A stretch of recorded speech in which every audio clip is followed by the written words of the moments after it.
কিন ব্রিজ সিলেট শহরের মধ্য দিয়ে প্রবাহিত সুরমা নদীর উপর স্থাপিত একটি ঐতিহ্যবাহী সেতু। কিন ব্রিজ সিলেটের অন্যতম দর্শনীয় এবং ঐতিহ্যবাহী স্থান হিসেবে সবার কাছে পরিচিত। এই ব্রিজটিকে সিলেট শহরের প্রবেশদ্বারও বলা হয়। ব্রিটিশ গভর্নর মাইকেল কিন এর নামে এর নামকরণ করা হয়।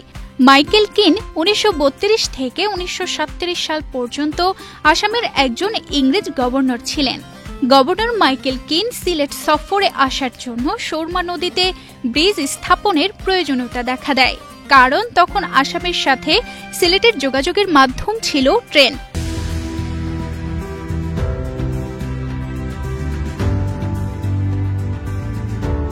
ফলে রেলওয়ে বিভাগ 1933 সালে সুরমা নদীর উপর ব্রিজ নির্মাণের উদ্যোগ নেয় এবং নির্মাণ শেষে 1936 সালে ব্রিজটি আনুষ্ঠানিকভাবে খুলে দেওয়া হয়। সেই থেকে সিলেটের ঐতিহ্যের স্মারক কিন ব্রিজ।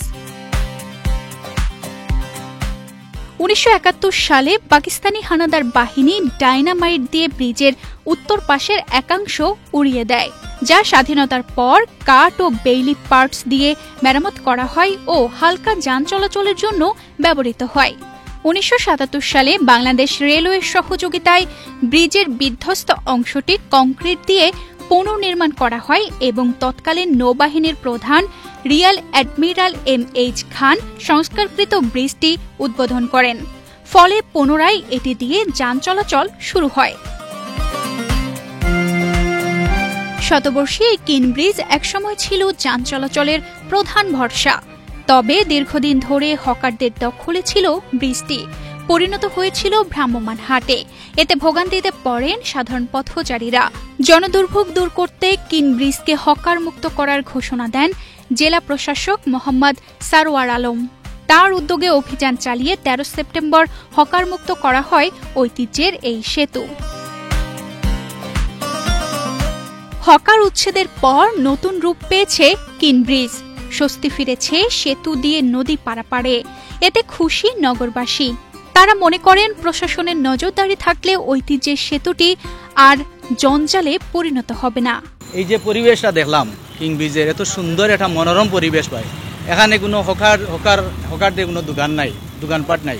সবজির যে দোকানগুলো তারা লইয়া বইতো হকাররা, এবং ওই যে খেলনার দোকান, এখানে অনেক ডিস্টার্ব হইতো আমরা পথচারীরা আটিয়া যাইতে। হকার মুক্ত করায় খুব ভালো লাগে। এখন যাতায়াতের সুবিধা হওয়ার আলহামদুলিল্লাহ, মানে চলাচল খুব ভালো লাগে। এই যে কিন ব্রিজটা দেখতে সুন্দর লাগে, এই পরিবেশ সুন্দর থাকুক, এইটাই আমরা চাই। এটা তো খুবই ভালো একটা মহৎ উদ্যোগ। আমার কাছে মনে হয় যে এটা যদি এভাবে থাকে, চলমান থাকে, তাহলে আমরা যারা এই মানে পথচারী যারা আছি আমাদের জন্য অবশ্যই ভালো হবে।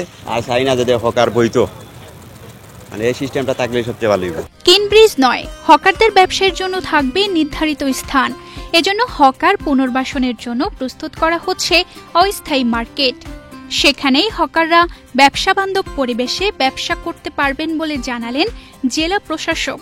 রাস্তায় কোনো দোকান বলবো না, এটা আমরা যারা এখানে হকারের বিভিন্ন রয়েছে তাদেরকে আমরা এই বার্তাটা দিয়েছি। একটা এই শহরটা হকার মুক্ত হবে, জনগণ চলাচলের জন্য খুব সুন্দর হবে। আমরা আশা করছি একটা ভালো সিলেট শহর ইনশাল্লাহ আমরা ওখানেই পাবো। আমরা চিন্তা করছি এখানে কিছু ফুলের টপ, কিছু ফুলের চারা লাগিয়ে দেবো, এমন একটা জায়গা তৈরি করছি যাতে লোকজন এখানে ঘুরতে আসে। তো এত সুন্দর একটা জায়গা কিন্তু আপনার সিলেট শহর অন্য কোথাও পাবেন না। কিন ব্রিজ এখন দেশের সর্ববৃহৎ পথচারী সেতু। ঐতিহ্যের সেতুটি এভাবে জঞ্জালমুক্ত থাকবে এমন প্রত্যাশা সিলেটবাসীর। তানজিদা রহমান, ইনায়া, বাংলাদেশ প্রতিদিন।